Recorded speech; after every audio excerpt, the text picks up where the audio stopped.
Smartimo, toujours depuis le Forum des projets urbains, 25e édition. On continue à parler aménagement du territoire et aménagement durable, bien sûr, avec une experte, Véronique Pack. Bonjour. Bonjour.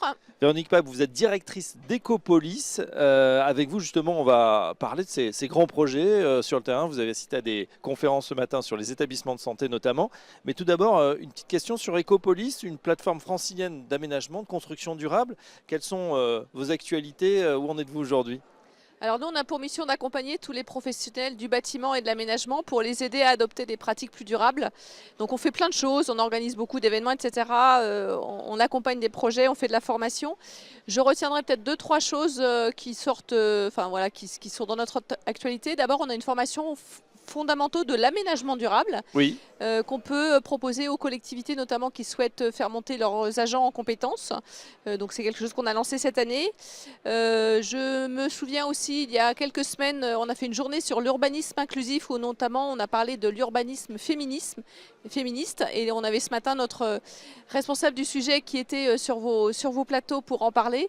Donc les replays sont bientôt disponibles, donc n'hésitez pas à y aller. En fait, quand on fait de l'urbanisme pour tout le monde, les personnes âgées, les femmes, les personnes en situation de handicap, on se rend compte qu'on fait une ville plus facile et plus accessible pour tout le monde. Oui, on a l'impression justement que sur ces sujets, que ce soit aménagement durable, que ce soit inclusivité, on a quand même une montée en puissance. Vous qui êtes dans le secteur depuis plusieurs années, qui a une prise de conscience ces dernières années. Est-ce que c'est réel ou est-ce que...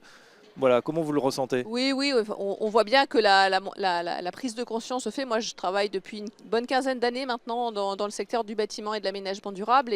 Et on voit bien qu'à la fois le nombre de personnes et le degré de militantisme des personnes qui s'intéressent à ces sujets a énormément changé. Donc on est passé de travailler avec vraiment les militants, les personnes très très engagées. Et on voit qu'on commence à toucher des personnes qui ont des modes de fonctionnement plus classiques. Et puis surtout, les sujets évoluent. Au début, il y a 15 ans, on parlait essentiellement d'énergie, puis on a rajouté le carbone. Nous, aujourd'hui, quand on travaille quand on accompagne un projet de quartier ou de bâtiment, on réfléchit au site, on réfléchit à l'économie circulaire, à la biodiversité, à l'eau, à la santé, au confort. Enfin voilà, on a tout un tas de sujets qui sont vraiment intégrés dès la conception, dès les premières réflexions sur un projet. On se pose toutes ces questions-là. Et il vaut mieux, sinon le projet souvent est bloqué ou n'aboutit pas. Alors vous accompagnez justement de nombreux projets via le dispositif bâtiment durable francilien. Est-ce que vous pouvez nous citer un ou deux exemples, voilà, de construction, de rénovation réussie?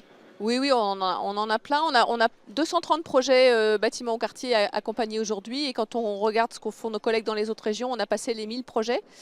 Moi, je retiens une école, l'école Dominique Frelot de Colombes, qui est un bâtiment neuf qui a été livré là tout récemment. Qui est un bâtiment bioclimatique, qui intègre beaucoup de bois, qui est très lumineux. Il y a une lumière naturelle intense, où il y a une attention toute particulière qui a été portée à la protection thermique en hiver et surtout en été, où on a à la fois différents niveaux de protection. Donc d'abord, il y a le fait que le bâtiment passif est très performant. On a de l'inertie parce qu'il y en a de la terre crue. On a une très bonne isolation en laine de bois. Et puis on a des brasseurs d'air, on a de rafraîchissement adiabatique, on a du géocooling sur de la géothermie. Donc en fait, c'est une école qui a été pensée pour résister au climat qu'on aura dans 20 ou 30 ans. Et ça, on n'en a pas encore. Plus chaud. Beaucoup plus chaud, on n'en a pas encore beaucoup, mais celle-là saura résister. Et puis ce qui était intéressant aussi, c'est elle a fait une part très très belle à la végétalisation. Les cours sont perméables avec des tas d'endroits où il y a beaucoup de plantations, et puis l'eau peut s'infiltrer, puis évidemment c'est bien plus agréable à vivre. Oui, bien sûr, on a ces thèmes de biodiversité, de désimperméabilisation, de remettre en pleine nature, effectivement, de retrouver du vivant, c'est important, on le sait. Quel est selon vous le plus grand défi, alors c'est aussi ce qui nous occupe ici sur le Forum des projets urbains, le plus grand défi pour que la ville devienne vraiment durable dans les prochaines années? En fait, le plus grand défi, c'est qu'il faut qu'on arrive à travailler autrement. Et il faut qu'on arrive à travailler, que tous les professionnels arrivent à travailler et à se poser beaucoup plus de questions en amont des projets, parce qu'en fait, on se rend compte qu'il y a des tas de questions, si on se les pose trop tard, soit ça coûte très très cher de rattraper, soit en rattrapant ça, on dégrade autre chose. Et donc il faut vraiment avoir une vision systémique.